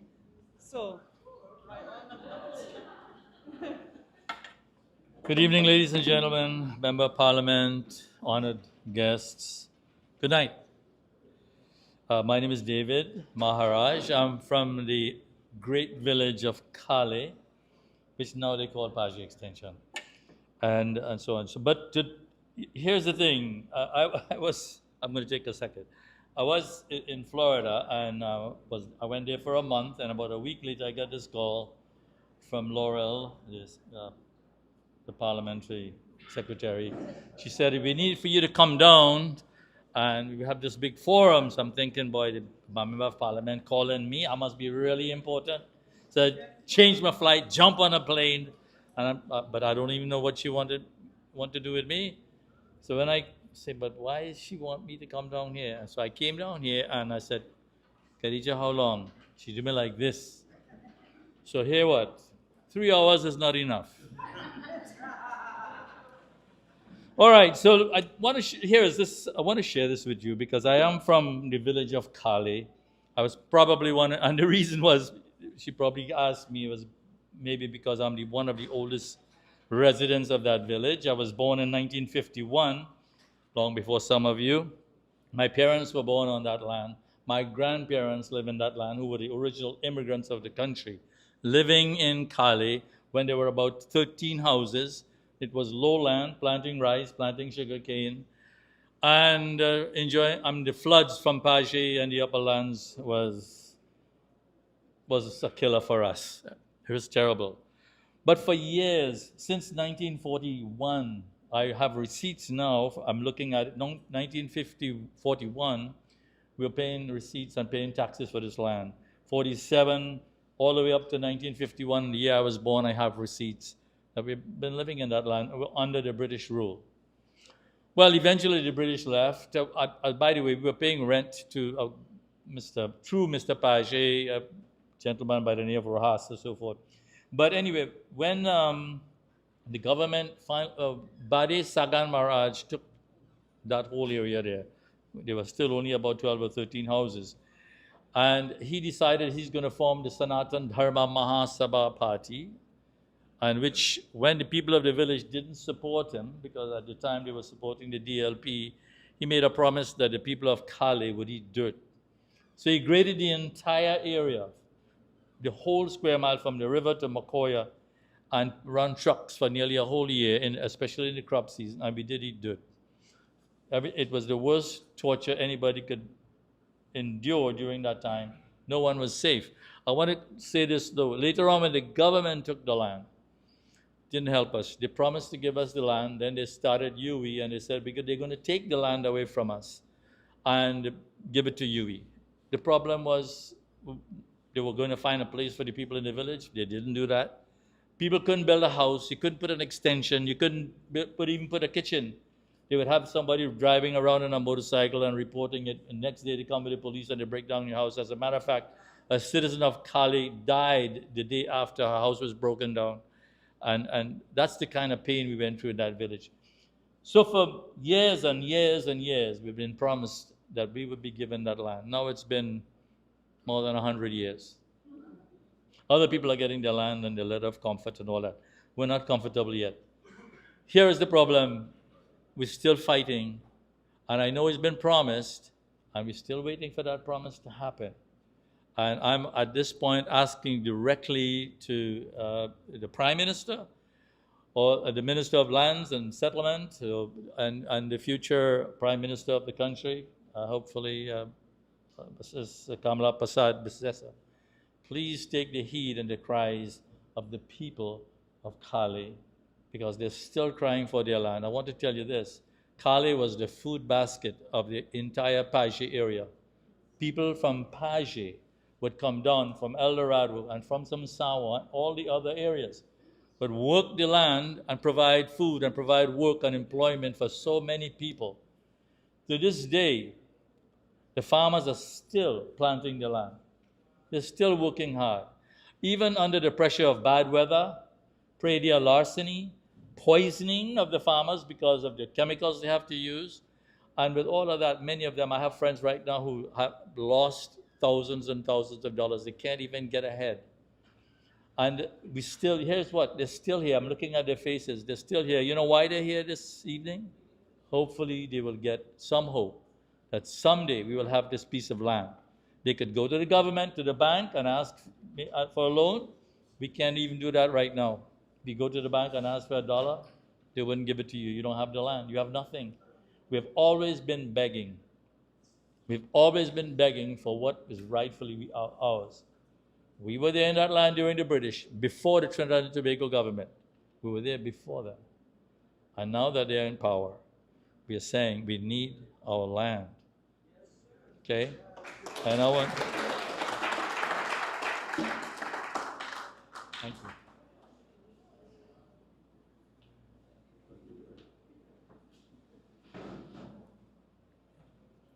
Good night. Good night, everyone. All protocols observed. I want to start off by saying thank you very much to the leadership of the UNC and the St. Augustine executive in particular for organizing this budget consultation, giving the people of St. Augustine and the environs the opportunity to come out and let your voices be heard and to make a contribution to the national budget. Firstly, I want to talk a little bit about what some of the previous speakers spoke about, the foreign exchange crisis in the country. And you all will remember that famous statement, we are not closing down Petrotrin. And we are at this juncture where, because we have closed down Petrotrin, that has in fact created a major problem for foreign exchange in Trinidad and Tobago. All right? I don't know if anyone heard the Prime Minister speak this week about, you know, this great investment opportunity coming into the country about a rice mill. Anybody heard about that, him making that announcement? So the Prime Minister is boasting about, you know, this rice mill that we're going to set up in Trinidad and Tobago and the amount of jobs and foreign exchange and so forth that will be created. But we had a thriving industry in Petrotrin and we closed that down. And that is one of the hallmarks of this government. We have, the government is very good at closing things down and not being able to get it going again, right? And that is one of the problems that we've had. A lot has been said, as I say in terms of Forex. I will not talk about that. I want to bring it back home in terms of St. Augustine. I'm a resident of St. Augustine South, Dry River to be exact. I should have introduced myself, Peter Machikan. We, in this part of the constituency of St. Augustine South, we play a very pivotal role in linking the southern sides of Trinidad and Tobago, central Trinidad, and even South Trinidad to the northeast, east-west corridor. Every day, citizens are traversing through what they call the Tranquil Connector Road to get onto the Churchill Roosevelt Highway. Thousands of cars pass on that road every day. And I don't know how many of you all would have passed on what you call the Dry River Bridge. A bridge that is, is a thoroughfare for thousands of cars passing daily to connect the east-west corridor to the central part of the island. And that is a bridge that has fallen down. It is a disaster. In fact, it is a high risk that one day the bridge might collapse and there might be injury or loss of life. The last government, the People's Partnership government, would have sanctioned that project to reconstruct a bridge. And then there was a change of government, and we all know what happened. The bridge remained in its current state. So I'm going to ask the MP and the persons in leadership and the government in waiting to again reprioritize that project, put it back on the map, and let us make St. Augustine South, that hub for connecting the central part of the country and the northern part of the country. One of the previous speakers also spoke about agriculture. And we know that St. Augustine has a problem with perdial larceny. Right? Even that Tranquil Road, I don't know if anyone would have passed on that road recently and saw heap loads of tires dumped on the side of the road. I want to also make a suggestion that St. Augustine South be equipped with CCTV cameras throughout the constituency so that these vandals could be picked up, and it will be a deterrence for people wanting to use these the Tranquil Road in particular for conducting criminal activity and wanton bad behavior. So I'll leave it like that. Thank you very much, MP, and everyone.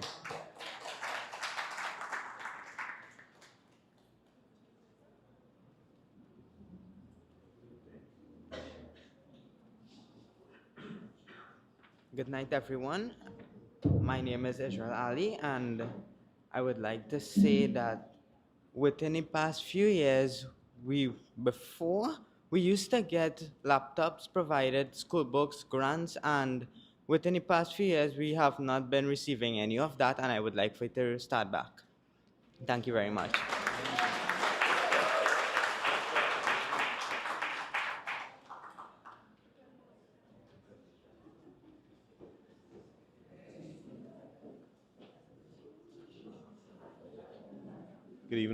Good evening, MP. Good evening, ladies and gentlemen, members of the head table. Good afternoon. I want to bring to your attention some stories that I heard this week.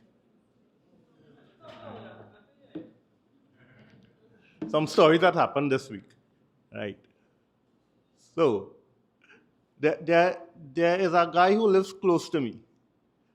He was burglarized. His house was burglarized. The day after that, he went to his neighbor, who is a senior superintendent in the police service. So they're going through the footage to see if they could figure out who the person is, if they could get a photo of the person. Lo and behold, the senior superintendent's house was robbed.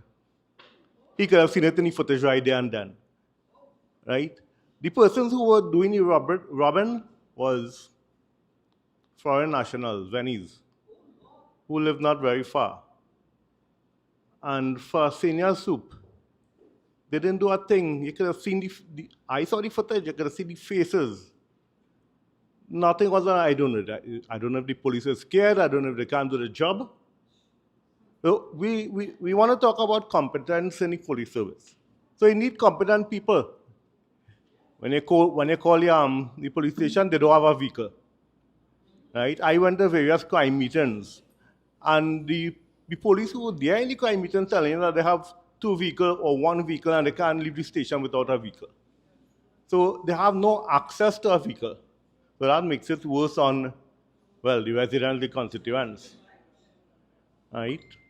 Another story is, I have a friend whose mother is 80 years old, and he has a daughter 20 years. The bandits were there looking at the house. As soon as he left, they went in. Tied the mother. The mother could barely walk, they tied the mother. Right? They went and ransacked the house, take what they could get. Nothing ever come out of it. I don't know what we could do again. Right? You keep on reporting the crime, people getting fed up. They don't want to even report the crime. Yeah?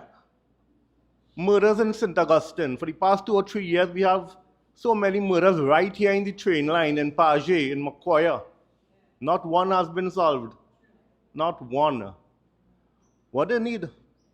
What they need again?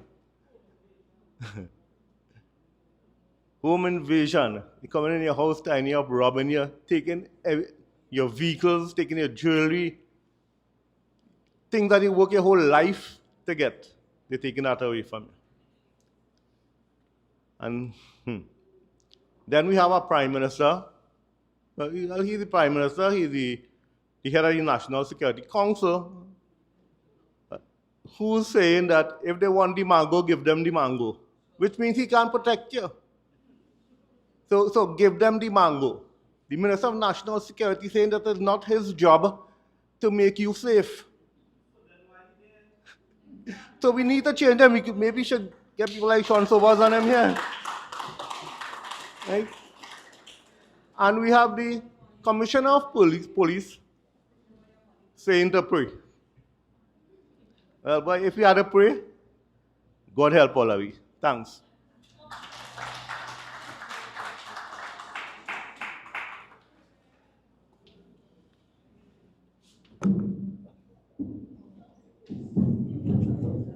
All right. Hello? All right. Yeah. St. Augustine, good evening. Nah, man. St. Augustine, good evening. Good evening. That's what I'm talking about. Ms. Khadija Amin, Mr. Sobers, Dr. Ryan. I'd also like to recognize 2 of my colleagues who had attended the UWI, Mr. Rapasad and Mr. Ramluga. As a former guild president, I would have worked with these 2 gentlemen here very closely. This evening, I represent the Curup Cricket Sports Club, as well as other youth members of Curup. My name is Kevin Ramsoak. I'm a resident of Curup all my life. And funny enough, everyone that came up here tonight spoke about youth. They spoke about crime. And my message is short and simple. That the young people of Curup and environs are no longer begging for anything. I know one of the young men, he said that we at a stage where we are begging for stuff. And I think the young people of this nation shouldn't be begging for things, right? So at this point in time, we demand from the government certain changes. Yeah? Sports has always played a vital role in the development of young people. And most of I wouldn't say the older folks, but the more seasoned ones will know that young people growing up long time on the road, they would be playing cricket on the road, football, sports, either on the street or in somebody's yard. That is what I was told by my grandparents. And we have seen where this simple act have changed a lot of young persons in the area who went on into sporting, fraternity, who would have taken up certain jobs as coaches, whether in a primary school, a secondary school, or on a national level. Sport is very important to young people. And we have seen over the years where sport and youth development have deteriorated, right? We all know that monies and funds are very crucial for getting things done. And it is about time we start to see some of this money trickle down to the grassroots of our youth, of our people, right? That's the only way we get things done, right? So I want to really send this home to the young man that say that we are at a begging stage. I want to just change that. We're no longer begging. We want to send a strong message that if this government does not step up, that we would step in. All right? Thank you very much.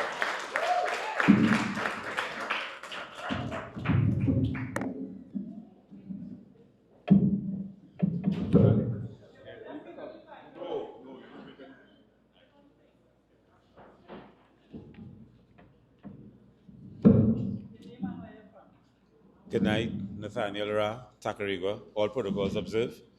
I am here to bring notice to noise pollution in the Curab area. A lot of residents have been complaining about noise pollution. They're filing reports and no results have been found towards it. We need that situation dealt with urgently. Thank you.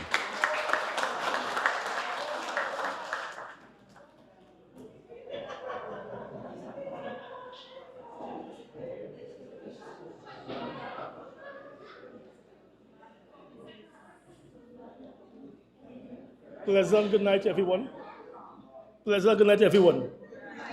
Good night, good night. My name, all protocol observe here table. My name is Dawson Phillips, a resident of St. Augustine. One thing I'd like to get to at present, are we all here tonight off better than 2010? Come on, I hear no voice spoken. Are we better off today than in 2010? No. All right. More backwards. Well, I'm here simple, just on a topic from the union, a topic. And I would like the MP to take this topic up very seriously on the budget, which will be held very soon. We in the union are having problem and plenty problem with this government. I will get to the point, 4%. Many of you all here may be in the local government system or working throughout the government system or any system that the government offer you all 4%. The government has failed to meet and treat on that good practice of negotiations. When they go to negotiate, you go with a plan to sit down and negotiate, to counterattack on certain things. When the union went to the table, straight, the CPO went to 4%. Take it or leave it. This is what you call high class, I will say again, dictatorship rule by discipline in government. Because they care about nobody, the working class. They care about not the working class. Our last negotiations and increase was under the People's Partnership Government. 2, one after the next, we get increase in our salaries.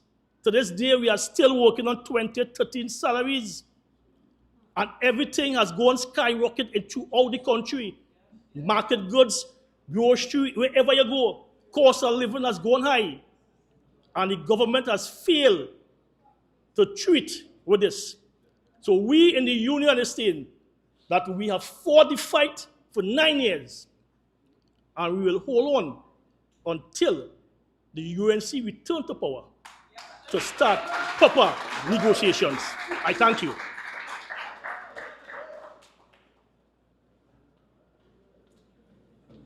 Okay, well, I know we had a limited time for the open floor.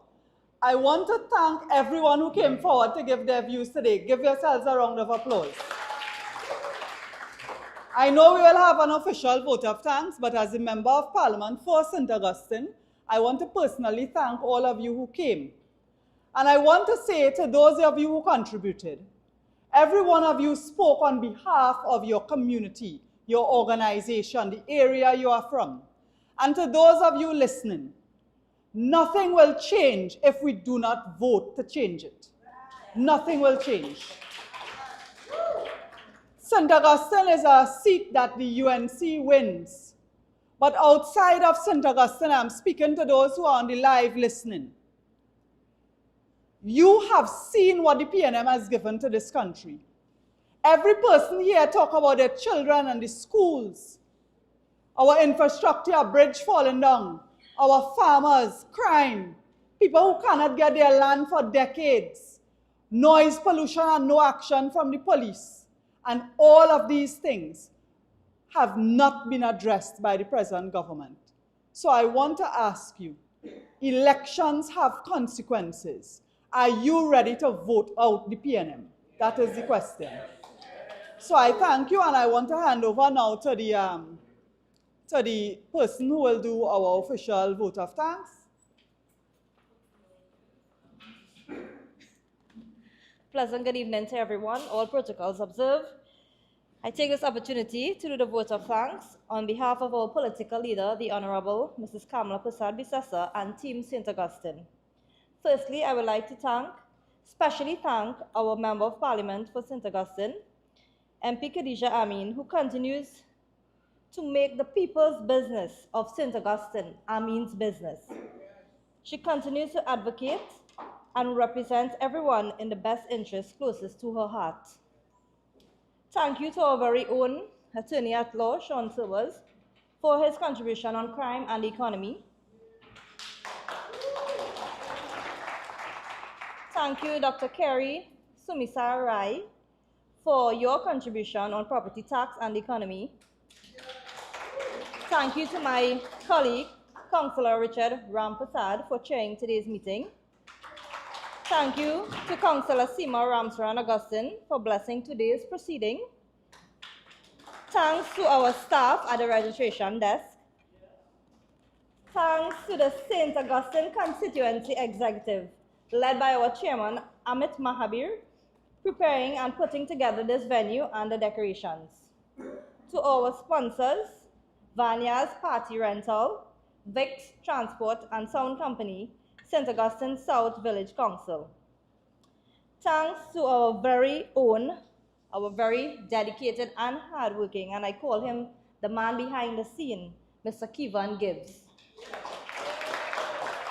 And we always leave the best for last. You, our audience. Thank you for making the time to attend today's pre-budget consultation. Thanks for all of your contribution. I am sure that this will be put into a report through our MP and sent to our political leader. And we want to thank you, Honorable Political Leader, for your vision that you has been the best Prime Minister Trinidad and Tobago ever had. And you will return as Prime Minister to recover the economy from the crisis we are facing. Thank you all again. Please get home safely, and may God continue to bless you and your family. Have a good night.